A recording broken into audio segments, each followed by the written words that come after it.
welcome again to this e-culture club episode of Culture Monkey, and we are so Thank you, glad to Ketan. have Thank you you, here. Senthil. I'm sure your insights, your experiences, your perspectives are going to help everybody who's watching this program get a new perspective of the overall concept of culture. How is it evolving? What changes do you see? And towards the end, there are some interesting questions. I'm sure Senthil hasn't sent those to you, but I'm going to create end the session with something interesting, few rapid fire questions for you that I have. And I added some interesting perspective to that because maybe I know you personally, so that is going to be a fun part. Interesting. So, okay, would you like to start with a bit about your organization so that people understand what are we talking about, what kind of setup is there, and what do you take care of? Just a little bit about that, Pranav. Okay, thank you, Ketan. And it is quite, emotional. First time when we were together on the stage, we were in our half pants. I don't remember, seventh or eighth. And, we were participating for the first time in extempore. And we both came third, if you remember, Ketan. So Yes, what yes, better we did. if your best buddy, hosts you and takes the hell out of you. Maybe I am really scared now. You disclose something on the rapid fire, so I'm sweating in my hands. So fine. About the organization, God had been kind enough. Yes, we had been crossing our ways many times, and currently I head the HR for Renault India. Now Renault India is a commercial entity, and we sell cars.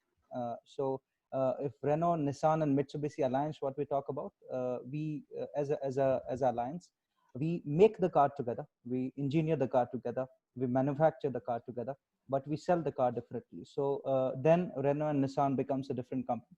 I head the HR for Renault India, and majorly the people are from sales and marketing domain. A portion of it also comprises of supply chain, and we sell Renault cars in India. So that's how it is. We are present in almost all the corners of India with our dealership, and the corporate offices are in all the regions. So that's what. And then currently I'm in Chennai, but we also have a corporate office in Gurgaon, and I keep on shuffling there sometimes. And that's what, if I have to summarize about the organization, that's what I do. Good, Great. thank you. Great. So straight to the first question. Now, what challenges have you seen, or do you think your CXOs are facing with this COVID impact? Post COVID, the world seems to be going remote, and a lot of things are happening virtually. What are the kind of challenges that you have seen, or in your conversation, you figure out that the CXOs are talking about and getting through, especially with context of say, culture and engagement? Okay, so I'll be quite blunt the way I talk, Ketan. One thing is I really see the real leadership happening. Okay, as for my experience, what it comes from army. Yes, if you're not clear on your decision making and leadership skills, you might lose people, and India might lose a portion of the land. So similarly, when I see today, if you are not very clear in the decisions which you make or the actions which you do, the entire the sphere of the pandemic can spoil the motivation of the employees. And if the decision makings are not very strong, and if the visions are not very clear, you don't know where you will land in the market tomorrow. So where I see today, yes, the focus and the majority what CXOs are doing is complete leadership, leading by examples, which can be a very small thing. When the lockdown was opened, how to ensure that the staff is protected enough, cared enough, and brought to the office, and they should have that confidence to deliver, right? And if now last 100 days we have seen enough changes, many cities things are not very good, and we have to open it, close it. Then you have someone who is positive inside the office. How will you operate in such cases? Employees are really scared, the families are scared. Majorly when we see that, okay, when the IT says that, okay, work from home is an option and they are executing it, but for an organization which is a product centric organization, where the sales is a concern, point to point contact is more important. Would you really change your entire fashion of working, right? though various mechanisms are happening and a lot of innovations are happening in different organizations, but everyone is trying to figure out that what is a new normal, or is there any new normal or not. So when I see a lot of confusion, a lot of innovation happening, a lot of talking happening, and a lot of crude core leadership happening in the entire scenario, if I have to sum it properly. Oh, excellent. This is very powerful and very direct. So, what, Yes. as per you, is the silver lining? Are you seeing this bringing out, and this is more from, if you're wearing a completely HR hat right now, what do you think this is leading to, which you have always wanted the CXOs or the line or the business to own up, and they were possibly not doing earlier, and they've started doing now with the outbreak of COVID and how the world has changed? Okay, so I'll keep it simple. I rather put it like to take chances, to see for a solution which you have never thought of, right? I can give examples here when we talk about sales, here. For the first time, many, OEMs, they have launched that mechanisms for digital sales. Yeah, and first time the customer is buying a car without even doing a test drive, right? And that people started, as early as that. And how different mechanism, with the help of, let's say, augmented reality, how you will bring that feeling of it cannot be perceived feeling now, it cannot be with the touch and feel of the car, but how the same thing can be done to create an experience. Yeah, so a lot of companies are doing it. Many people who started it, who were the beginners and the initiators, they did quite well. And during the lockdown April month, when the entire industrial volume was zero, there were companies who were smiling a little bit and telling that at least I have some digital sales. It's not, the cars is not delivered, but at least the customers are ready for it. And then post the lockdown, when it was a bit relaxed, the complete focus was to translate those digital sales into the physical sales, and to see the numbers. So one thing is just taking chances. Can we ever thought, we ever thought about it, that a company which is completely selling products doesn't show the product, the experience is not sold to the customer, and still the customer is gained? It was impossible. So such innovations when I see happening, also, who was the when the thing was, generally, if you remember, March second week or something, when even the government was not clear what to do, because everyone was feeling and knowing it for the first time. There were different philosophies were coming. Someone were lighting lamps, and some were playing with the bells or whatever. And someone was writing a lot of stories that, okay, because of the different positioning of the planets or something has happened and something will go. Someone was telling that it will not happen in India because our temperature is very different, and summers are coming, so everything will go. There are a lot of things there. A lot of science was being spoken, but God forbid, this is something which is a spinner, which is a sudden thing created by God, or howsoever it has come. Can we define it? Can we control it? It is beyond it. But how will you maneuver yourself as a business, as a business continuity planning came into picture very strongly. And we have seen organizations who started working from the first week of March, when the things were going in bits and pieces, and they happened to be quite strong. And then there were organizations who only closed the company when the directive from the government was given. So if I have to underline, I'll mention the same point, that I saw different innovations happening, different way of thinking happening. People started testing different media. Suddenly digital thing got so much into action, and everyone was on the media, on the social media, and trying to push it. Now things have sedimented in a very different way, but we all tested it for the first time, and I think we are quite okay, comfortable now. Yeah. Wow, Right. glad. Yes. And how do you think this is, what does it mean for the HR fraternity? What is it redefining? What parts of HR is it fundamentally redefining as per you? Oh my God! Now here, if I connect two me's, one is the army me, and the current one. A lot of inspiration I get from here, because when the things are fine, it is quite comfortable. You can have all your psychology principles, and Maslow's all laws, and you can inspire and motivate people to get the thing out of it.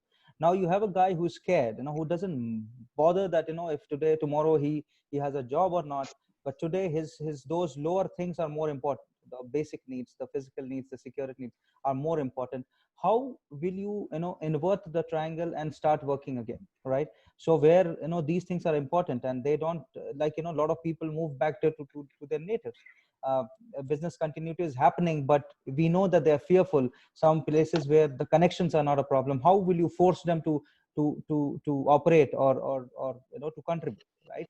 In such places, when I see, when the motivation level is down to a corner, you are talking to a very scared and very low person, how will you push him to the level of what he used to be and contribute? Now this is a lot of dynamics are being played. I see lot of different innovations are happening in that, in those terms also. And HR, today, if I say, and I keep on telling many times, that HR is like a mother. Now the real mother factor is coming in, the care for the employee. This happened in the mid of the appraisals. People were very scared that would they even have a job, right? And many companies, they could not. Everyone is in a process of cash protection, the cash flow protection. And many of us deferred the hikes and everything. Now you see the status, entire year, if you go back, and whatever we are taught, whatever we sell in HR, in terms of performance, and how should we squeeze the bell curve, and what are the different mechanism, how we'll motivate the employee. Today, you don't give him hike, but still you want, half the year is gone by, you want the same, or rather more contribution from him. So they don't work for peanuts, they only work that how much the company is caring for them, right? And that contribution, as I told, that when I was in uniform, it was not that I was getting a salary, so I was working. It was for the uniform, or for the association, or for the stars which we used to carry for that, or maybe the person left or right to me used to work. Currently I'm seeing that the people are working, contributing for the brand. If you would have created that sort of alignment with the employees, they are with you, they're not leaving you, and they are completely committed. If not, then all your management gig and all the jargons are not working out. And that's what. So I thought that I should touch on these small parts, where I think how HR and the people aspect is working these days. Wow. Excellent. Excellent. I literally got goosebumps hearing Yeah. that. But yeah, Yes.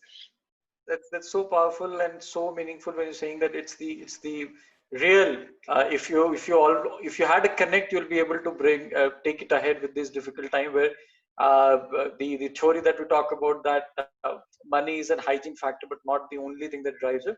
I think, yeah, a lot of those are getting tested when even difficult times, wherever people are able to stick and work and still do their best despite so not getting increments, or places where there are salary cuts, or suddenly places where they had somebody who was sitting next to them but is not there in the company. I think that's a powerful one. And I also believe on a similar context or analogy that Captain put across, that HR's role has been as the role of a mother has evolved. I think something similar to that. So, and the interesting thing that I add to that, Captain, if you may allow, is while if you look at historically in Indian context, mother was supposed to only be the caretaker.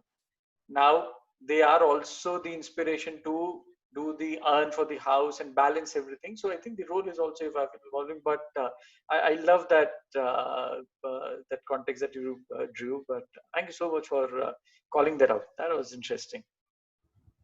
Right. So Right. what, Captain? What is that one personal thing or one message that you would want individuals to focus on to deal with what's going to come ahead? And you've been in situation which has been in the field when everything was uncertain.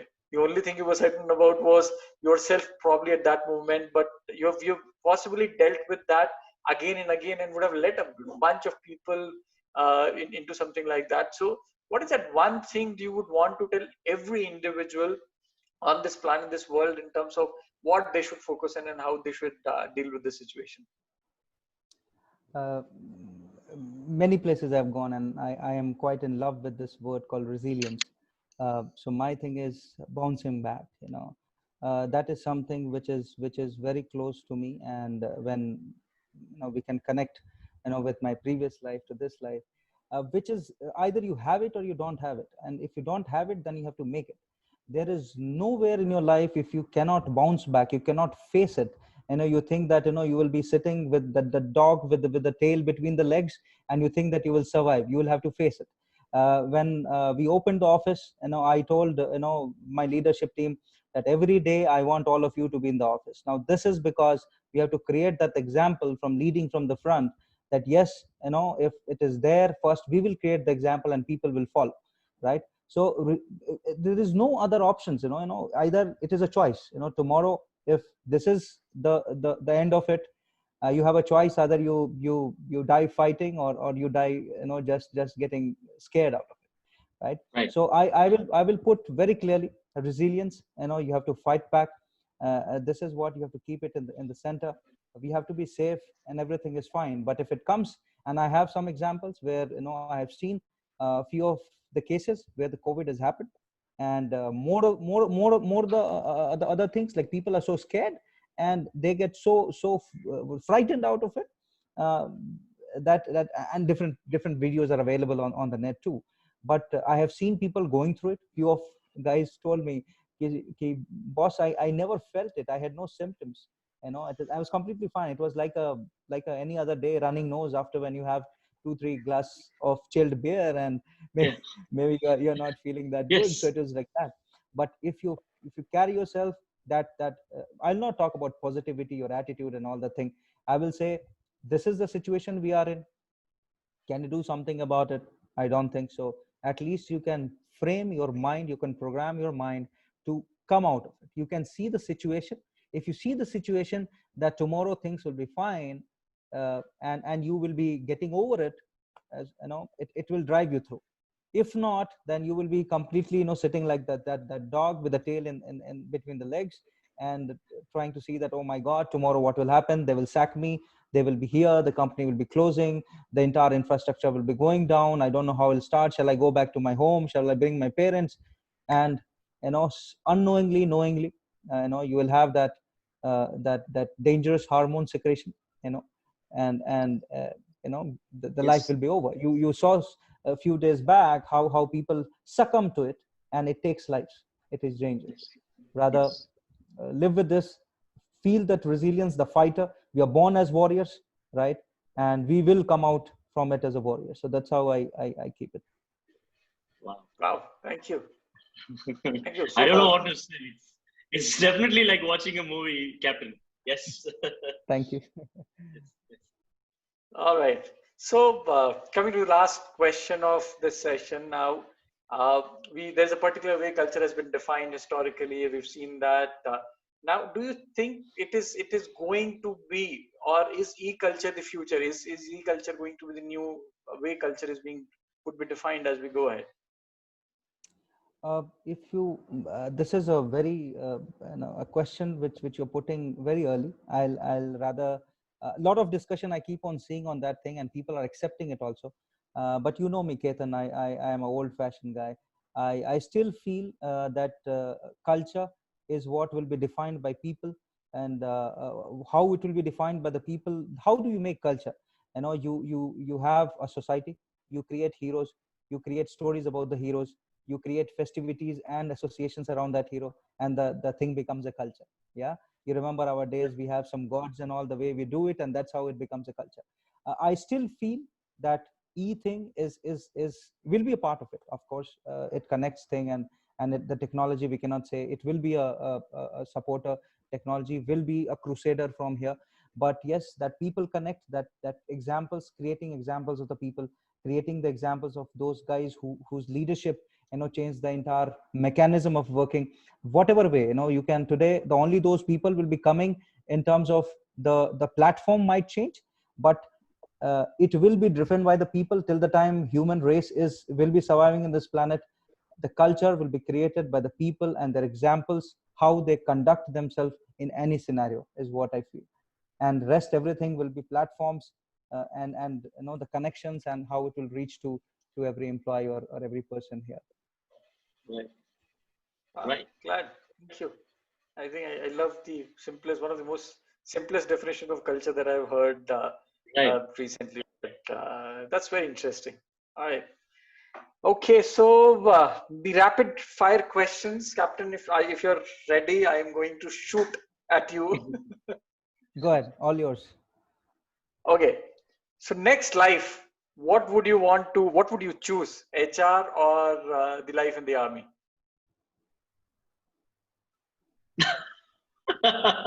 Rapid. Okay, army. All right. All right. Thank you. Cooking, cleaning, and mopping during COVID. Which one was the easiest? Mopping. Okay. What's your next big personal goal that you're chasing?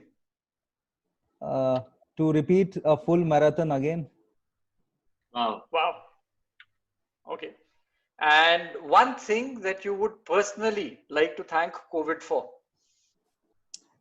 It has given a chance for all of us to internalize and think. Wow. Yeah, pretty powerful as expected. Yes. I'm done from my side, guys. That was Captain Pranav from Renault. Thank you so much for Captain. It was very interesting, direct, to the point, and I think I'm loving this combination of you saying the the earlier life and the new life, which is the army life and the current life in corporate. But pretty interesting points. Picked up a lot of things. Senthil, over to you. Yes. Thank you, Thanks a Ketan. lot, It's a Ketan. pleasure Yeah. always. Thanks a lot, Thank you, Ketan. Yes. Thanks a lot, Captain. So the points were really, I mean, I was sitting there just enjoying, every point that you said. Seriously, when you spoke about how when people work for money, right?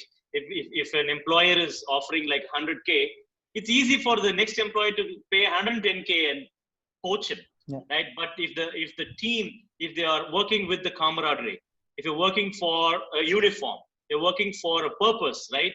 Then that's something that is legendary. And this COVID has enabled that for all of us. And that was a great point. And when you elaborated on that, I was just enjoying. And of course, my favorite point that you said is about the resilience. I am a huge believer. I mean, I don't know if we can even talk about this for 30 minutes. That how you think, how you have framed your mind. That's that. If you can really frame your mind, and right now I'm in Chennai, so you're also in Chennai, right? So the situation is Yeah. very bad. But if Yeah. you're going to succumb to fear, if you're going to belittle yourself to, oh my God, this is going to affect all of our lives, then it's going to. But you have an option to, even on a thought level, fight this, right? So, and when you elaborated on that, I was in 700% agreement. And a lot of people are not like this. A lot of people are right now not having this thought process. So I really enjoyed that. And of course, the many culture points that we touched also was phenomenal. So guys, this is